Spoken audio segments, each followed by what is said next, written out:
Hello everyone! Today we are going to have a mini lecture surrounding customs, duties, and taxes. Our speaker is an international trade and customs consultant. He finished his postgraduate studies as a global logistics professional at the University of California, Long Beach. He was also acting chief of the Bureau of Customs Valuation and Classification Division. He is well-versed in international freight forwarding and logistics, having been at the forefront of several logistics companies, including his own.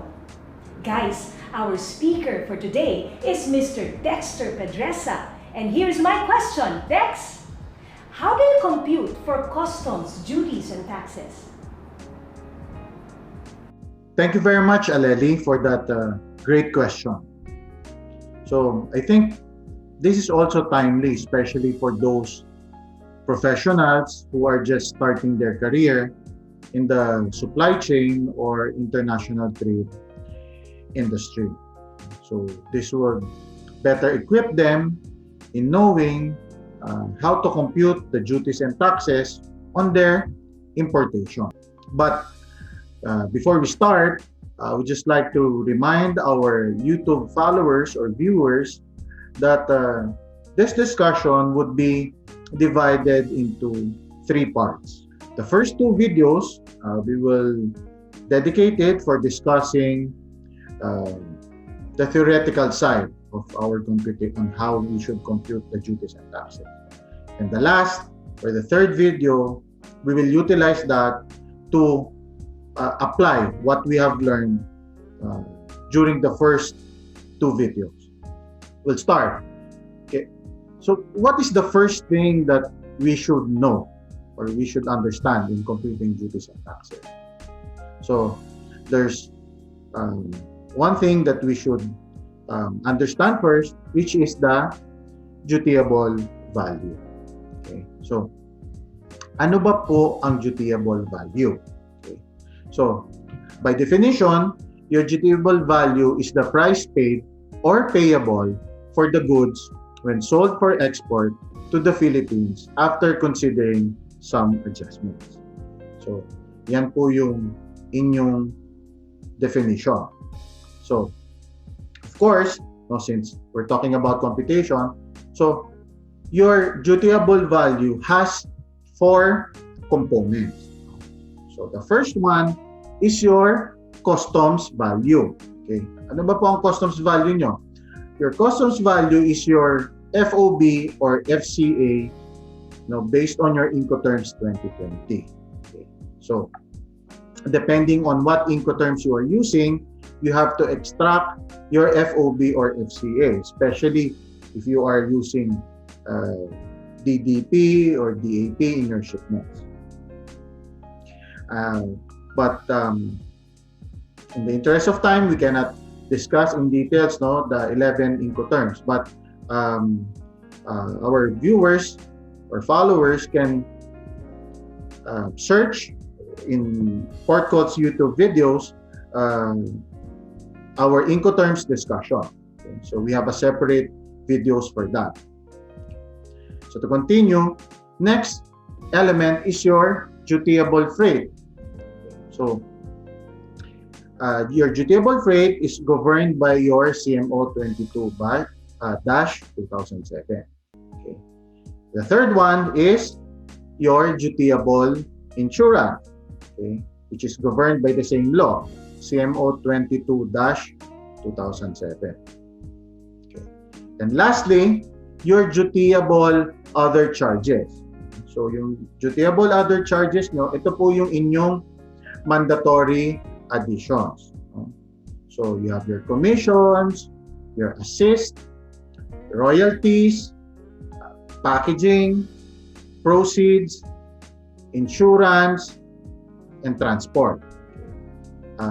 The details of which you can find under Customs Memorandum Order 16-2010. So ito po yung IRR natin for our WTO valuation agreement. So yung sa ating pong methods of valuation. All right, so let's now go to the details, no, of our elements. So um, next, let's discuss yung inyong freight. No? So basically, yung freight nyo po refers to the charges paid for the transport of the cargo from port of origin to port of destination. Okay. So, how do we know kung ano po yung dutiable freight? So, based on section 3.2 of your CMO 22-2007, so letter A, it shall be the freight charges indicated in the bill of lading. Okay po, no? The next, if no freight charge is indicated in the bill of lading and or invoice, then the declared freight charge on the entry may be considered provided that said amount is not lower than 70% of the conference rate. Otherwise, a certification from the carrier or official receipt as to the actual carrier or actual freight charges paid must be presented to the BOC. Okay. So, kung wala pong freight, no, na naka-indicate doon sa inyong bill of lading, pwede pong magamit yung freight nyo doon sa declared, no, doon sa inyong entry sa SAD, no, sa single administrative document. Pero kailangan po hindi siya lower than 70% no conference rate. Okay. So but more or less for practical application naman po, we can always know, no, through our forwarders or through our shipping lines kung ano po talaga yung binayaran na freight, no, based on our bill of lading. Alright. So naman po, let's discuss our dutiable insurance, no? So ano ba po ang insurance? Insurance is taken to cover against risk for damage or loss while transporting goods from origin to destination. So ito po yung inyong marine insurance lang po ito, ha, from port of origin lang to port of destination. Okay. So based on your section 3.1 of the same regulation, no, CMO 22-2007, A, if the terms of sale are CIF or CIP, the amount of the actual insurance premium shall be used in the assessment. Okay. So kung yan po ang Incoterm na ginagamit nyo, CIF or CIP, pwede po daw na gamitin yung mismong insurance na nakasama doon sa Incoterms na po yon, sa terms of shipment nyo na yon. No, so I suggest, so that for clarity purposes, you can ask your suppliers abroad to break down those charges, no? So sa invoice, although CIF yung in terms of shipment nyo, pwede nyo pa-indicate ano yung, for example, sa CIF nga, no? So indicate FOB, the insurance, the freight, and then the insurance. Okay. So at least it's very clear sa inyo and sa customs na yun po ang insurance na binayaran nyo po talaga. Okay. So next, letter B. If such amount is lower than 2%, no, of the FOB value for general cargo and 4% of the FOB value for dangerous goods or inflammable goods, the same shall be subject to further verification by the BOC. So next, if a shipment or yung shipment nyo po, no, is covered by a local or domestic insurance, okay, the amount of insurance premium actually paid may be accepted for assessment purposes if equivalent or higher than 2 or 4% of the total FOB for general and dangerous goods or cargo respectively. So ito naman po, kapag ang inyong terms of shipment or yung inyong Incoterms does not include insurance and your company opted to secure a local insurance here in the Philippines. So, pwede nyo po magamit yung insurance na yon, yung premium na yon, kung magkano yung binayaran nyo, provided na 2% that more, equivalent or more than 2 or 4% ng FOB. Okay? So, dinabi ko po, yung 2% ginagamit kapag general cargo. Yung 4% pag dangerous or inflammable cargos. Right? So, next, if the yung local insurance premium nyo is lower than 2% of the FOB, diba kanina po sinasabi, pwedeng gamitin kung equivalent or more than. Okay. So next naman, provision, letter B, the same CMO, if the local insurance premium is lower than 2% of the FOB value for general cargo to 4% of or 4% of the FOB value for dangerous or inflammable goods, then a certification from the insurance company indicating the actual premium paid shall be presented to the BOC together with the original official receipt.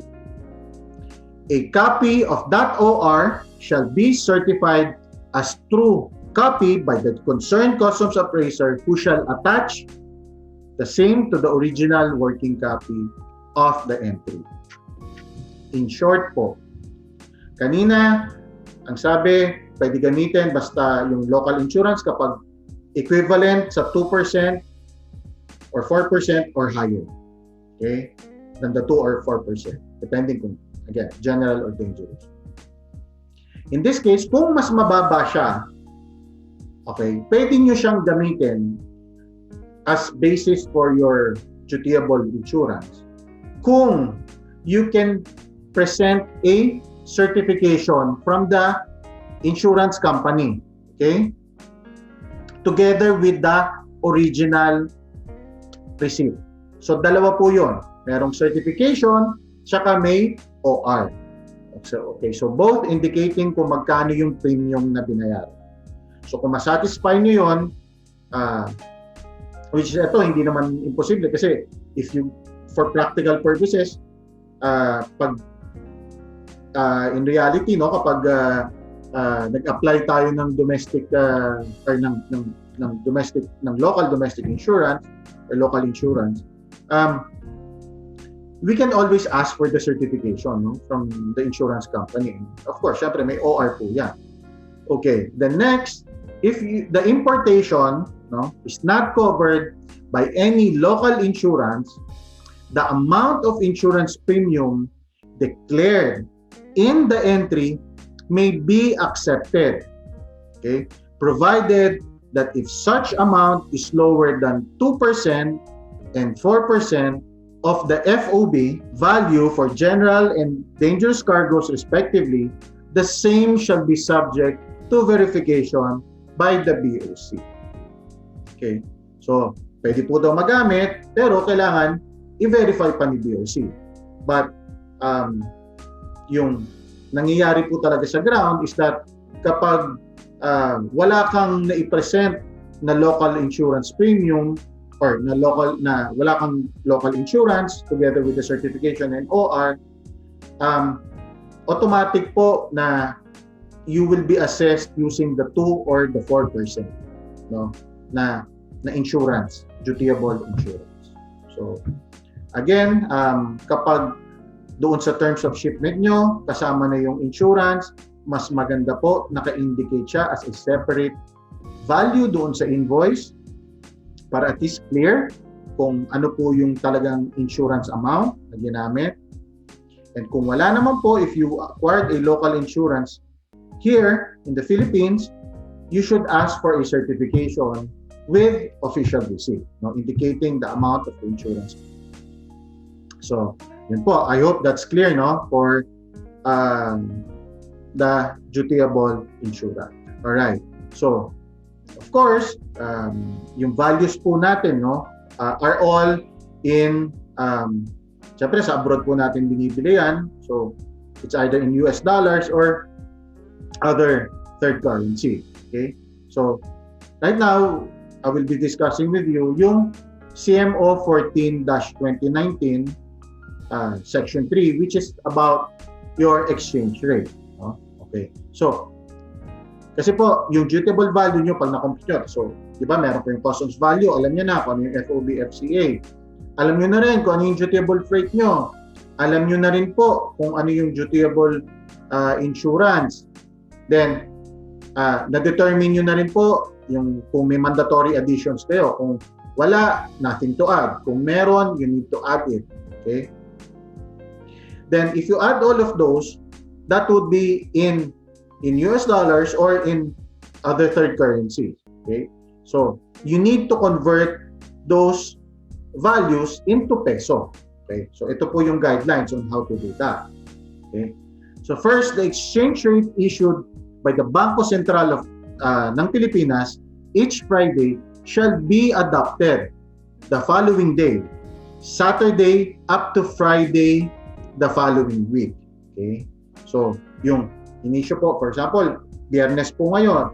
So, yung kung ano man yung exchange rate ngayon would be effective bukas pa po, Sabado, hanggang sa Biyernes the following week. Okay? Then, if no exchange rate issued on a Friday, the rate issued by BSP prior to that Friday shall apply. Okay? So, ganun, kanina po, di ba? Friday siya in-issue, Sabado ang application. So, kunyari, Biyernes ulit po ngayon, walang na-issue ngayon. So, kung ano yung rate na effective nung Thursday, yun po na ang magiging effective rate again ng Friday. So, yung Thursday rate na yan po yung rate nung nakaraang pang linggo. Okay? So, kung ano man yung rate po na yun nung nakaraang linggo na yun, ngayong Thursday, siya na po ang magiging exchange rate nyo for Friday, okay, which is applicable Saturday, yung kinabukasan, hanggang the following week, Friday. So, ganun po. And kung wala Thursday, so yung in-issue ng Wednesday, etc. No? Going back po, from the Friday. Okay. The next, for computation of duties and taxes, the prevailing exchange rate for the week on the date of entry lodgement shall be used. Okay? So kung kailan po kayo nag-lodge, yun po yung kung anong araw man po yun, kung ano yung effective exchange rate during that time na nag-lodge kayo, or when you computed, for example, nag-compute kayo ng duties and taxes ngayon, at kailangan, para maging accurate, you need to make sure na yun din yung exchange rate for that or for whatever day that you will lodge the entry. Okay? Para consistent po yung computation nyo, yung manual computation, doon sa i-declare nyo sa E2M system. Okay. Then next, lastly, na kailangan yung tandaan, foreign currencies shall be directly converted to Philippine peso. Okay? Simple lang po yun. So, kung US dollars po yung diretso peso. Kung for example, euro siya, hindi na po siya kailangan dumaan pa ng US dollars. Diretso na po siyang peso. No? Same goes with kung yen man po yan or kung ano pang other currencies yan, hindi na po siya dadaan ng, usually po kasi minsan, kino-convert pa natin ng dollars. Pero ito po, kailangan whatever that currency is, diretso na siya to Philippine peso. Right? Okay, so that is the end of our session for this first part, our first video. Stay tuned to our next YouTube video. Thank you everyone and stay safe.